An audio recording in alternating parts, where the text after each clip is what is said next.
Cyberpunk 2077 will no doubt be remembered for having one of the most divisive launches in video game history. Advertised by its creator CD Projekt Red as the penultimate next-gen RPG with the most realistic world in a video game to date and nothing less than revolutionary gameplay and storytelling. But when the launch date came, after 7 years of waiting, the reality was far from what was promised. The game that I played on launch day was so completely different from what was advertised that I was immensely disappointed. Not only that, but the writing and ideology that persisted in this new game was so wildly different from the studio's last project, The Witcher 3, that it really took me by surprise. However the downfall may have happened, the fact remains that Cyberpunk 2077 is some of the least punk media of all time.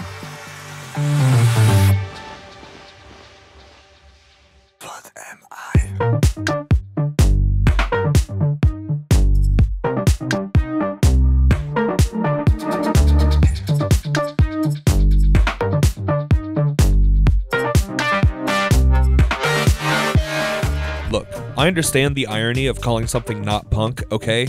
I get it. But you know, save your breath. I never was one. You don't know what I'm all about. Honestly, the most realistic answer to why this happened is probably that before The Witcher 3 released, CD Projekt Red was a small indie studio with bright ideas, and after The Witcher 3 released, they became a massive AAA developer beholden to shareholder and investor whims and lost their quaint humanity in the process. Which isn't very punk if you ask me. That being said, I don't want to end the video here, so I'm going to ramble for the next however long this video is, and I really hope you stick around and enjoy it. But first, let's take a quick look back at the history of punk culture before we dive into why Cyberpunk 2077 is not part of it. And my friend Lelsky McFactoid on YouTube is here to share that history. The punk ethos is largely characterized by anti-establishment views, the promotion of individual freedom, and DIY ethics, the culture that originated from punk rock music. The subculture is primarily made up of beliefs such as nonconformity, anti-authoritarianism, anti-corporatism, a do-it-yourself ethic, anti-consumerist, direct action, and not selling out. The punk subculture emerged in the United Kingdom in the mid-1970s. During the subculture's infancy, members were almost all from a lower economic class, and had become tired of the effluent styles associated with popular rock music. Punks would establish their own music or sign with small independent labels, in hopes to combat what they saw as a corrupt and greedy music industry. Early British punks expressed nihilistic and anarchist views with the slogan, "No Future," which came from the Sex Pistols song, "God Save the Queen."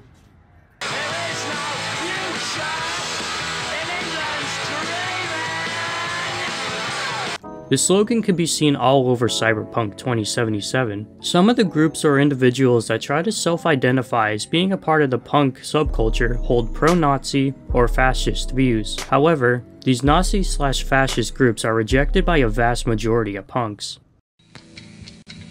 What's the name of this? The name of this one is Nazi Punks Fuck Off.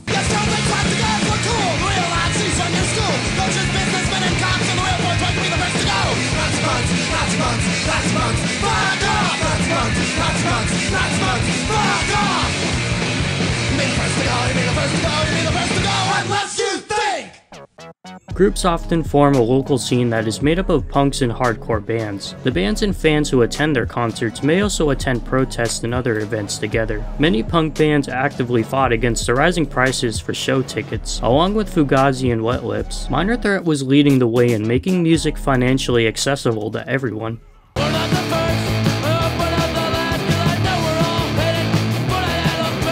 In the 80s and hardcore punk scene, the idea of charging low cost for gigs became a huge part of what the genre is about. Minor Threat became advocates for the notion to make shows as affordable as possible, many agreeing to always keep their ticket prices at $5. At the end of the day, punk culture is about creating a community of inclusion, centered around music, that rejects the greed-fueled individualistic ideology that capitalism breeds, and actively attempts to unite people together and change the money-hungry structures we live under. I just want to say, Cryptic Man, thank you so much for letting me be a part of this. Absolutely, thank you so much for being here. Anyway, I do have to give Cyberpunk 2077 one thing, and that's that the music is incredible. The original score is absolutely perfect. It is hyper-chilling, dystopian synthwave music that was meticulously crafted with analog synthesizers, giving the tracks a beautiful warmth. Fun little side note, a ton of the late game missions are named after some classic punk songs. Bored to Death by the Dead Kennedys, Last Caress by the Misfits, New Dawn Fades by Joy Division, and they even include included what I would consider my favorite song of all time, Where Is My Mind by the Pixies. Naming the final acts of the game after these great tracks is a nice Easter egg that pays homage to some punk origins. The music in this game is fantastic, so let's dive into the parts that I found to be less than fantastic.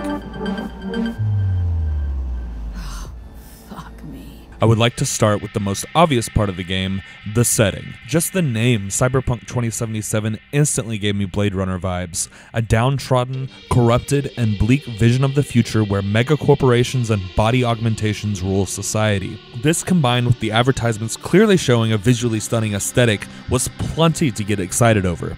Now, I will be honest, the graphics are pretty impressive when uninterrupted by glitches. Taking everything in does truly communicate the dystopian levels of inequality that exist in this world. But as soon as the player starts interacting with that world in any way, the facade completely fades away. This fact makes it incredibly difficult to get immersed into the game world for very long before being distracted by how dumb the AI looks while it's walking in circles after 2 years. When compared with the traditional values of punk culture, creating a community centered around music and advocating for change, the opening of this game is just absurd. Cyberpunk rejects this wholly and is purely individualistic in its ideology. The game is supposed to encapsulate a quote-unquote punk culture, but literally the only driving force for the player character is to become a filthy rich legend? Yeah, because punks notoriously want to be filthy rich and immortalized through a cult-like following who praise violent actions in the pursuit of obtaining more personal wealth. Right. Like, who wrote this? It sounds like someone took a look at GTA Online and said, we need to make our story like that, make everyone obsessed with getting all the money all the time, and that will be enough to motivate our characters. It's just so lazy. The player is not given a choice at all in the direction of the world around them, only themselves, which is just fascinating to me because in The Witcher 3, you could literally decide who the next king was gonna be, more than once, in multiple nations. The level of interaction Geralt had with not only the fellow peasants and vagabonds, but with the elites of that world showed the contrast in how each side lived. Cyberpunk 2077 treats its elites as almost mythical. Barely any interactions are ever had with them, and even the idea of dethroning them from power is not only laughable, but unimaginable. Your player only pursues creating personal wealth with absolutely no attempt at changing what's around them. Whereas in The Witcher 3, you can actively plot an assassination against a brutal king who is actively committing a genocide against women mages, and then help one of the victims of that genocide kill said king. That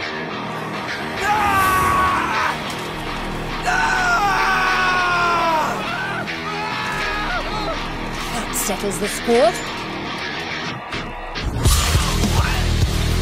And that was from the heart.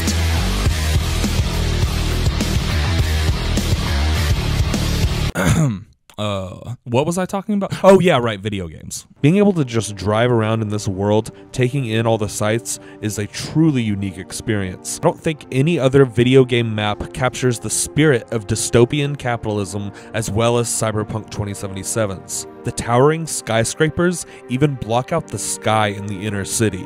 The power it must have taken to build such massive structures is unimaginable, and it was only possible because of corporate wars, each one securing more wealth and resources for the largest corporations. It is very easy to get immersed into this world. I mean, just looking up makes you feel small and insignificant. Cyberpunk's map truly is one of the game's greatest strengths, but this is also where a few more issues start to arise. In The Witcher 3, the player can earn a living by accepting Witcher contracts. Every single contract has its own unique story with incredibly well-produced cutscenes, voice acting, and lore, making each contract its own adventure. Players can even find treasure stashes scattered across the map for some extra gold and unique items like swords or armor. The player can earn money by playing Gwent as well and selling precious materials or trinkets found along their adventure. Hunting down the armor schematics and resources to craft your own Witcher armor was super engaging. and made the armor feel special because you gradually built and upgraded it during your playthrough, watching it evolve while you play. We do have some cool unique weapons in Cyberpunk 2077, but there is nothing similar at all for the clothes in this game. How cool would it have been to get multiple unique Netrunner clothing sets that could only be crafted by the player after roaming the map and collecting specific materials? Grand Theft Auto 5, a game that came out in 2013, has dynamic gameplay leagues above Cyberpunk 2077. If you start a fire truck will show up. If someone gets shot, an ambulance will eventually arrive. If you go on a crime spree, the police will start hunting you and will slowly increase in numbers and force until you are apprehended or killed. Rockstar Games put such an incredible amount of detail in how the world reacts to the player. I mean, you can visit clothing stores, get your hair cut, fully customize cars, ride trains, parachute off of skyscrapers, manipulate the stock market, rob convenience stores, you can fly, jump out of airplanes and watch them crash, sneak into a military base just to get blown up by tanks, sneak in again to steal their jets, and of course, the classic, get blown up in the sky as you're flying away. You can also steal a commercial airliner and do If you're online, you can gamble at a casino with friends, play arcade games, commit full-fledged heists, build a black market empire trafficking all sorts of weapons and narcotics, and fly around in a freaking DeLorean from Back to the Future. There's just so much more video game in the Los Santos map. It is these elements in tandem with great writing and storytelling that make a top-tier open-world game. Cyberpunk's lack of any dynamic events makes the world building pale in comparison to almost a decade-old GTA 5. The game world is absolutely stunning, but left feeling completely barren outside of the pre-crafted missions. Speaking of far too few ways to interact with the game world, the primary way the player is supposed to interact with the world of Cyberpunk is, no shit, the police. Cops. Someone thought it would be a good idea to make the player work for the police as part of their punk game. They even have a whole cop sympathy mission very early on in the game. In the original tabletop game, it is part of the lore that there aren't very many cops, because all of the people that would have become police were instead fighting for fascist corporations or nation states in an attempt to secure more resources for those organizations. This, combined with the extreme poverty brought on by the corporate wars, leads to crime becoming common and widespread. This is wildly more interesting to me than what the game came up with. The Cyberpunk minimap is filled to the brim with an insane amount of markers that just equate to Ubisoft level copy and paste filler that has no intention, care, effort, or writing behind it. Just take money from the cops for murdering quote-unquote criminals, literally just gunning them down. Unlike Geralt, who didn't police others, but instead fought monsters to protect his fellow humans around him, even if they were ungrateful and bigoted towards Geralt while he was dealing with their wraith problem. I'm a cop. Good thing nobody got killed. Little less paperwork. Putting the characters in the position where they make money from the police is the most unpunk thing I could possibly imagine. I mean, the player goes around and beats mentally ill workers to the point of exhaustion or death. People who augmented their bodies for their capitalist overlords to produce more profits are beaten within an inch of their life for going crazy from their implants. This is especially gross, as the player themselves is inflicted with an illness brought on by a tech implant that is actively killing them. It's the main driving point of the entire plot. There's literally no difference between our situation and theirs, but for some reason, the writers made them unreasonable, violent maniacs that couldn't be persuaded with conversation and then pretended this was an RPG. They must be beaten into submission or straight up murdered. This is what police do to homeless people in real life, and it is grotesque someone would write this as a side quest. Now, I know one way to look at this is that it is an anti-cop narrative saying that the police have become so corrupt that they are hiring gang members to kill other gang members, and I would have to agree with you if the game ever made any attempt to show that that is what is happening. But it doesn't. They never frame your murders for cop money as being corrupt. They just place markers on the minimap for the player to run from location to location, committing police-mandated executions, and a payment comes through wirelessly. There is not a single mission in GTA 5 where you ever help police, and that game doesn't even pretend to be punk. It's just a parody of American society. I mean, you can't even try to fight the police in Cyberpunk 2077 because the AI is so terrible. Meanwhile, in GTA,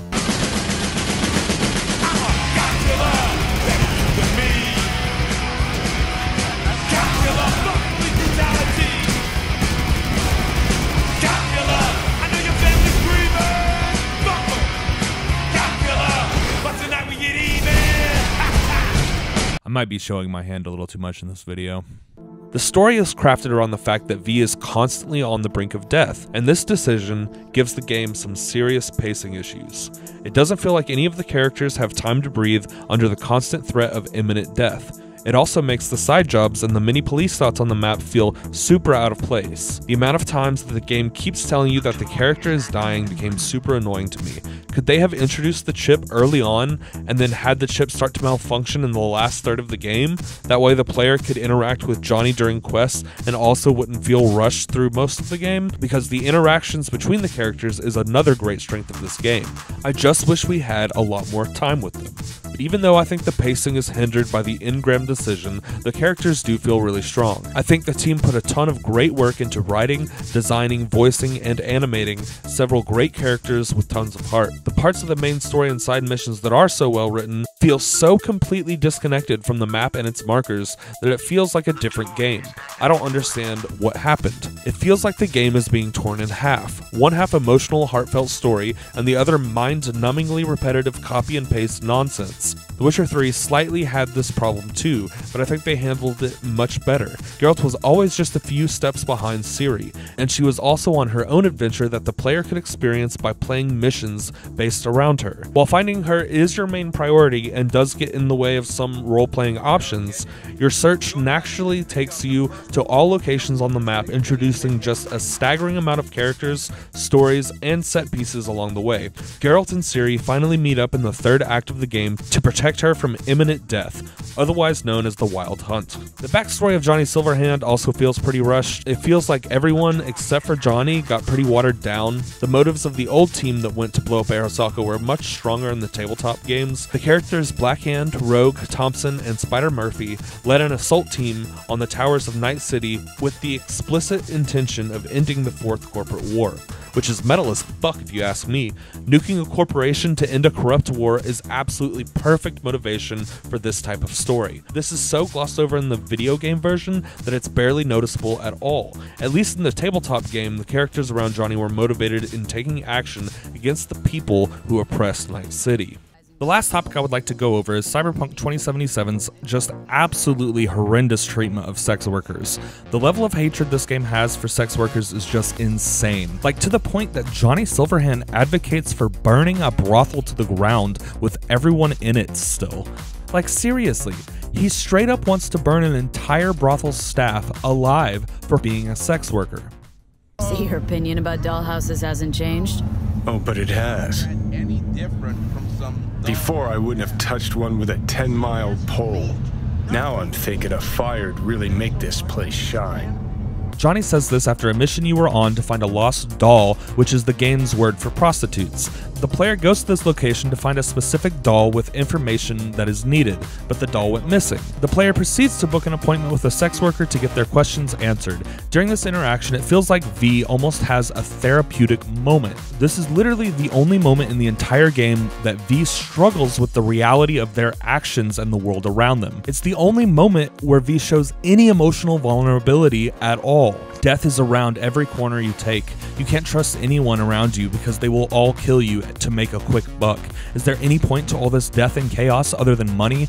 If money is the only goal, is it even worth it? This is literally the only scene when any of these super interesting questions are asked, and it is thrown out immediately after the scene is done. After all of these emotional realizations and the heart-wrenching story of V's tragic life, which showed the only real glimpse of vulnerability we will see of this character we're supposedly role-playing as, the character just completely mocks the entire experience. After V got their information, they scoff and tell the doll, "See, you turned out to be useful after all," and the doll cowers in the corner, and it is some of the most disgusting shit I've seen in my life. See, you turned out to be useful after all. Maybe this seems minor to you, but let me remind you that this style of thinking is what leads Johnny Silverhand to threatening to burn down an entire brothel with the workers still inside. And it is just a casual throwaway line. The tone of this game clearly shows that whoever wrote this thought the player would be laughing along with this line of thought. That yes, obviously burning people to death is somehow less monstrous than having sex for money? Like, seriously? V is a professional murderer. As stated previously, the absolute best way to get money in this game is to commit assassinations funded by the police. Now, let's take a look at how Geralt addresses sex workers. You're an elf. Easily recognized. I'm proud of it, never thought to conceal it in any way. From what I know, elves in Novigrad aren't exactly treated in a civil manner. That's putting it lightly. But this is not the place to discuss that. You've come seeking pleasure, not to hear complaints. Oh, he talks to them like normal because they are, real people. Now I'm thinking a fire'd really make this place shine. In conclusion, I think this game is unfortunately just a mixed bag. There are obviously a ton of great elements, but they are so often interrupted by emotionally distant and tone-deaf writing that the game can be pretty difficult to play sometimes. This was an opportunity to tell some truly deep and emotional stories, and I think the game does succeed at that. In a few of the side quests, seeing and talking to all of Jackie's family after he died really drove home a sense of community in a great way. Fighting for the rights of sex workers with Judy did give more of a positive view of the profession, even though the ending yet again pretends like there's no better option than the status quo, which is deeply disappointing. The entire storyline with Pan felt very emotionally centered and super believable. There is absolutely no reference in this game to actually trying to dismantle the system of control the corporations have created to maintain such massive inequality. The game seems to submit the idea that you have absolutely no power over the world around you other than taking stuff from other people, and change is impossible on a societal level, so don't even try. This mindset is so horribly depressing and bleak that it could only have come from a big pocket executive. There's some really great shining moments in this game, but that's it. They're just moments. The rest is a nightmarish slog of capitalist neoliberal bullshit ideology that makes no sense and doesn't even stay consistent morally as the game progresses. Oh yeah, and there's literally only one enemy type, so the combat is super mid. While there are a handful of incredibly well-written quests in this stunning world that is as deep as a puddle, overall, Cyberpunk 2077 is a sad shadow in comparison to The Witcher 3 on every level. So I will give this game a score of 6.9 out of 10. A solid D. Wait a minute. If you are still watching right now, I literally cannot thank you enough. There is so much content out there, and it means the world to me that you would share some of your time with me. This video was definitely a step out of my comfort zone, so I really hope that it turned out well. It took me about 4 drafts and 10,000 words to get the final script ready, but I'm very happy with how it turned out. Even though this video is pretty critical, I do not want anyone to target any staff members of the company. I think the corporate brain rot that ruined this game is the fault of the endless search for profits ideology that runs the studio now. The team should be left alone and honestly thanked for the amount of incredible work they put into the spaghetti monster that is 2077. It's not their fault the studio is directed by greedy clowns instead of competent game designers. This is also in no way a critique of the original tabletop board game or Mike Pondsmith. He seems like a really nice guy, and I'm happy one of his projects got picked up by a studio, even if the end product left a lot to be desired. Thanks again for being here. Remember, love yourself always, and hopefully I will see you all in the next video. Casper, come on, buddy. Casper, let's go for a walk. Why are you just going limp? Come on, Casper. Why are you like this? Casper.